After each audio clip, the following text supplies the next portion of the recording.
നമസ്കാരം. മലയാളി വാർത്തയിലേക്ക് സ്വാഗതം. യുവതിയുടെ ബലാത്സംഗ കേസിന് പിന്നാലെ രാഹുൽ മങ്കൂട്ടത്തിൽ MLA എവിടെ? ഈ ചോദ്യം ശക്തമാവുകയാണ്. രാഹുൽ മങ്കൂട്ടത്തിൽ പാലക്കാട്ട് രഹസ്യ കേന്ദ്രത്തിലേക്ക് മാറിയെന്ന സൂചനയാണ് പുറത്തുവരുന്നത്. ഈ വെള്ളിയാഴ്ച രാവിലെ കുറച്ചു സമയം മൊബൈൽ ഫോൺ ഓൺ ആയിരുന്നു. മുൻകൂർ ജാമ്യ ഹർജി നൽകാൻ ഫോണിലൂടെ അഭിഭാഷകനുമായി സംസാരിച്ചു. തുടർന്ന് മൊബൈൽ ഫോൺ ഓഫ് ചെയ്യുകയായിരുന്നു. പാലക്കാട് ജില്ല വിട്ടാൽ അത് മുൻകൂർ ജാമ്യത്തെ ബാധിക്കുമെന്ന് രാഹുലിന് നിയമോപദേശം കിട്ടിയതായി സൂചന. രാഹുൽ സംസ്ഥാനം വിട്ടെന്നായിരുന്നു വാർത്തകൾ പുറത്തു വന്നിരുന്നത്.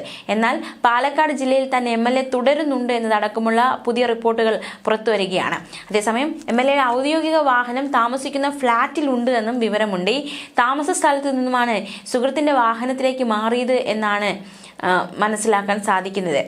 അതേസമയം കഴിഞ്ഞ ദിവസം മുൻകൂർ ജാമ്യാപേക്ഷ സമർപ്പിച്ചിരുന്നു. പെൺകുട്ടിയുടെ അതിജീവിതയുടെ മൊഴി എടുത്തിരുന്നു. മാത്രമല്ല ഈ നിയമസഭ അടിയന്തര പ്രമേയ ദിവസവും രാഹുൽ മങ്കൂട്ടത്തിൽ പീഡിപ്പിച്ചു എന്നതടക്കമുള്ള ഗുരുതര വെളിപ്പെടുത്തലുകളാണ് പെൺകുട്ടിയുടെ ഭാഗത്തുനിന്നുണ്ടായിരിക്കുന്നത്. പ്രത്യേകിച്ച് ആശാ വർക്കർമാരുടെ വിഷയം എടുത്ത അടിയന്തര പ്രമേയമായി എടുത്ത ദിവസവും തന്നെ പീഡിപ്പിച്ചു എന്നതടക്കമുള്ള മൊഴി പെൺകുട്ടിയുടെ ഭാഗത്തുനിന്നുണ്ടായിരിക്കുന്നു. അതേസമയം രാഹുൽ മങ്കൂട്ടത്തിനെതിരായ ബലാത്സംഗ കേസിൽ ഇന്നു മുതൽ സാക്ഷിമൊഴികൾ രേഖപ്പെടുത്തും. അബോർഷൻ ഗുളിക കഴിച്ചതിനു ശേഷം ശാരീരിക പ്രശ്നങ്ങളുണ്ടായ പെൺകുട്ടിയെ ചികിത്സിപ്പിച്ച ഡോക്ടറുടെ മൊഴി രേഖപ്പെടുത്തും. പെൺകുട്ടികളുടെ സുഹൃത്തുക്കളുടെ മൊഴിയും രേഖപ്പെടുത്തും. പരാതിക്കാരിയുടെ രഹസ്യമൊഴിയും വൈദ്യ പരിശോധനയും പൂർത്തിയാക്കിയിരുന്നു. അതേസമയം രാഹുൽ നൽകിയ മുൻകൂർ ജാമ്യാപേക്ഷ തിങ്കളാഴ്ചയായിരുന്നു ജില്ലാ സെഷൻസ് കോടതി പരിഗണിച്ചത്. തിരുവനന്തപുരം ജില്ലാ കോടതിയിലാണ് മുൻകൂർ ജാമ്യ ഹർജി നൽകിയത്. ഹർജിയിൽ രാഹുൽ മങ്കൂട്ടത്തിൽ പറയുന്നത് പരാതി നൽകിയ യുവതിയുമായി ദീർഘകാലമായി സൗഹൃദ ബന്ധമുണ്ട് എന്നാണ്. എന്നാൽ പീഡനാരോപണം രാഹുൽ നിഷേധിച്ചു. ബലാത്സംഗം ചെയ്യുകയോ ഗർഭചിത്രത്തിന് നിർബന്ധിക്കുകയോ ചെയ്തിട്ടില്ല എന്ന് ഹർജിയിൽ വ്യക്തമാക്കിയിട്ടുണ്ട്. മാത്രമല്ല യുവതിയുടെ ആരോപണങ്ങൾ കെട്ടിച്ചമച്ചതാണെന്നും അന്വേഷണവുമായി സഹകരിക്കും, അത് നേരത്തെ പറഞ്ഞിട്ടുള്ളതാണെന്നും ഹർജിയിൽ വ്യക്തമാക്കിയിട്ടുണ്ട്. പോലീസിന്റെ അതിവേഗ നീക്കത്തിന് പിന്നിൽ രാഷ്ട്രീയ നീക്കമുണ്ട് എന്നും രാഹുലിന്റെ ഹർജിയിൽ വ്യക്തമാക്കിയിരിക്കുകയാണ്. മാത്രമല്ല ഈ ഒരു കേസുമായി ബന്ധപ്പെട്ട് പരാതിക്കാരിയായ യുവതിയുടെ മൊഴിയും രാഹുലിന്റെ മുൻകൂർ ജാമ്യാപേക്ഷയിലെ വിശദീകരണവും പുറത്തു വന്നിരുന്നു. യുവതിയുടെ ആദ്യ വിവാഹ ബന്ധം വേർപെടുത്തിയ ശേഷമാണ് രാഹുലുമായി പരിചയപ്പെട്ടതെന്നാണ് മൊഴിയിൽ പറയുന്നത്. 2024 ഓഗസ്റ്റ് 22-നായിരുന്നു യുവതിയുടെ ആദ്യ വിവാഹം. എന്നാൽ 4 ദിവസം മാത്രമാണ് ആ ബന്ധം നിലനിന്നതെന്നും 1 മാസത്തിനുള്ളിൽ അത് അവസാനിച്ചുവെന്നും യുവതി വ്യക്തമാക്കി.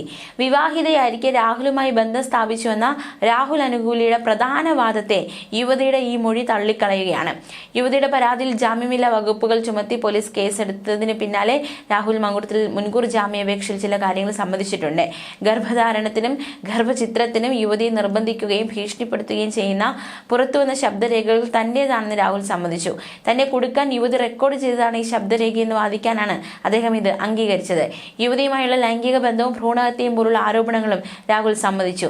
യുവതി വിവാഹിതയാണെന്ന് അറിഞ്ഞുകൊണ്ടാണ് അടുപ്പം തുടങ്ങിയതെന്നും രാഹുൽ ജാമ്യാപേക്ഷയിൽ വ്യക്തമാക്കി. രാഹുൽ നിലവിൽ പാലക്കാട്ടെ രഹസ്യ കേന്ദ്രത്തിലുണ്ടെന്നാണ് റിപ്പോർട്ട്. ജില്ല വിട്ടുപോയാൽ മുൻകൂർ ജാമ്യാപേക്ഷയെ ബാധിക്കുമെന്ന നിയമോപദേശത്തെ തുടർന്നാണ് പാലക്കാട് തുടരുന്നത്.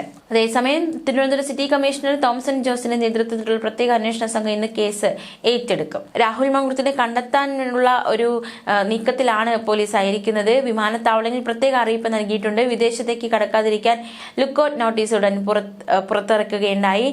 അതിജീവിത മെഡിക്കൽ റെക്കോർഡ്സ് അന്വേഷണ സംഘത്തിന് കൈമാറിയിട്ടുണ്ട്. ഗർഭചിത്രത്തിന് ശേഷം അതിജീവിത വൈദ്യസഹായം തേടിയിരുന്നു. ഇതിന്റെ രേഖകളാണ് അന്വേഷണ സംഘത്തിന് കൈമാറിയത്. ACP VS ദിനരാജാണ് അന്വേഷണ ഉദ്യോഗസ്ഥൻ. DCP ദീപക് ദിൻകറിനാണ് മേൽനോട്ട ചുമതലയുള്ളത്.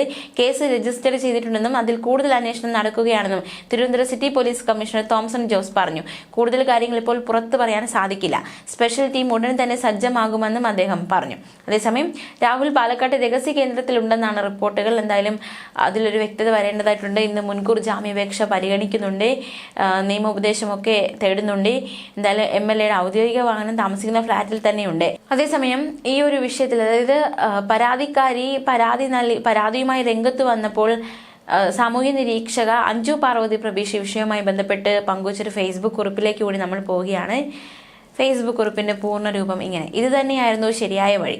മാധ്യമങ്ങൾ വഴിയും സോഷ്യൽ മീഡിയ വഴിയും ഘട്ടം ഘട്ടമായിട്ടുള്ള വെളിപ്പെടുത്തലുകളേക്കാൾ രണ്ടുപേർക്കിടയിലെ സ്വകാര്യതയെ കൊത്തിവലിക്കാൻ പൊതുസമൂഹത്തിന് മുന്നിൽ ഇട്ടുകൊടുക്കുന്നതിനേക്കാൾ എത്രയോ നല്ലത് ഈ വഴിയായിരുന്നു. എന്തായാലും ഇപ്പോൾ ഇതിനൊരു തീരുമാനമായിരിക്കുന്നു. ഇനി നിയമത്തിന്റെ വഴി, ഒരു ജനാധിപത്യ രാജ്യത്തിൽ ഏതൊരു പൗരന് നീതി തേടി പോകേണ്ട വഴി. ഇത് രാഹുൽ മങ്കൂട്ടത്തിൽ എന്ന യുവ നേതാവ് സ്വന്തമായി കുഴിച്ച കുഴി. വെളിപ്പെടുത്തലുകൾ ഒന്നൊന്നായി വന്നപ്പോൾ ഹൂ കെയേഴ്സ് എന്ന ഗർവ് കാണിച്ചതിന് കൊടുക്കേണ്ടി വന്ന വിലയാണിത്. തുടക്കകാലത്ത് ഒരുപാട് ഒരുപാട് ഇഷ്ടത്തോടെ നോക്കിക്കണ്ട ഒരു യുവ നേതാവാണ് രാഹുൽ മങ്കൂട്ടത്തിൽ. ചാനൽ ചർച്ചകളിൽ കാര്യങ്ങൾ കൃത്യമായി ഉറക്കെ സംസാരിക്കുന്ന, മുഖത്ത് എപ്പോഴും ഒരു ചിരി സൂക്ഷിക്കുന്ന ഒരു യുവാവ്.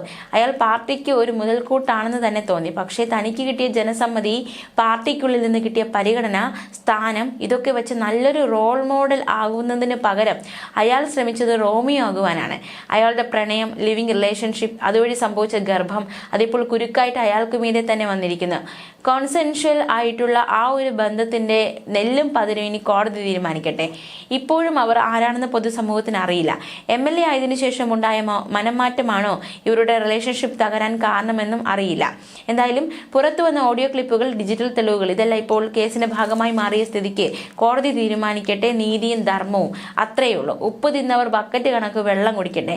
All sense should be judged guilty until proven innocent എന്ന് പറഞ്ഞത് ജോർജ് ഓർവെൽ ആണ്. പിടിക്കപ്പെടുന്നത് വരെ മാത്രമാണ് ഏതൊരു വിശുദ്ധന്റെയും പുണ്യാളവേഷം. ഇതേവർക്കും ബാധകം.